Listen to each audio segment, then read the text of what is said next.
Once upon a time, next to a big forest, lived a little girl with her mum and dad. Each time the little girl went into the forest, she wore a red hood. Everyone called her Little Red Riding Hood. One day, her mum had baked a cake.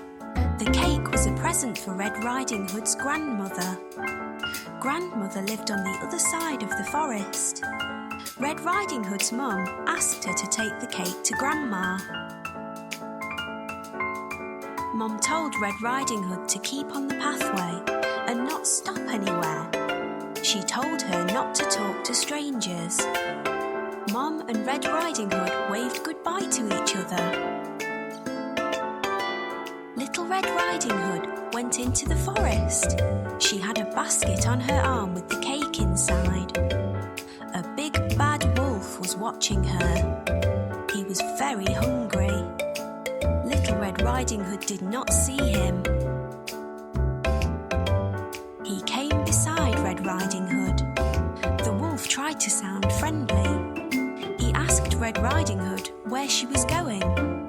She told him she was going to see her grandmother on the other side of the forest. The big bad wolf told Red Riding Hood that she should pick some flowers for Grandma. As Red Riding Hood was picking the flowers, the wolf ran off. He wanted to get to Grandmother's house before Red Riding Hood. The big bad wolf arrived at Grandmother's house. He knocked on the door. Grandmother asked who it was. The wolf changed his voice and said it was Red Riding Hood. Grandmother said the door was open. The big bad wolf let himself in. Grandmother saw him and began to scream. Before she could do anything, the big bad wolf swallowed Grandmother up. The big bad wolf was not satisfied. He wanted to eat Red Riding Hood as well. The big bad wolf dressed himself in Grandmother's clothes. He climbed into her bed. He waited for Red Riding Hood to arrive. Red Riding Hood came to Grandmother's house. She knocked on the door and asked if she could come in. The big bad wolf changed his voice. He sounded like her grandmother. He told her to come in.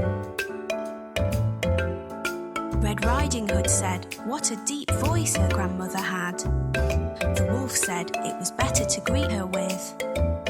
Red Riding Hood moved closer to her grandmother. She said what big eyes she had. The wolf said they were better to see her with. Red Riding Hood said what big ears Grandmother had. The wolf said they were better to hear her with. The wolf told her to move closer. Red Riding Hood said what big teeth she had. The wolf told her they were better to eat her with. The wolf jumped out of the bed. Red Riding Hood screamed. Red Riding Hood ran from the house. The big bad wolf chased her. She saw a woodcutter. Red Riding Hood told him that the wolf had eaten her grandmother. The brave woodcutter picked the big bad wolf up. He shook him and the grandmother came out. She was shaken but safe and okay. The woodcutter, grandmother and Red Riding Hood all watched the wolf run away. They were happy now. The big bad wolf had gone.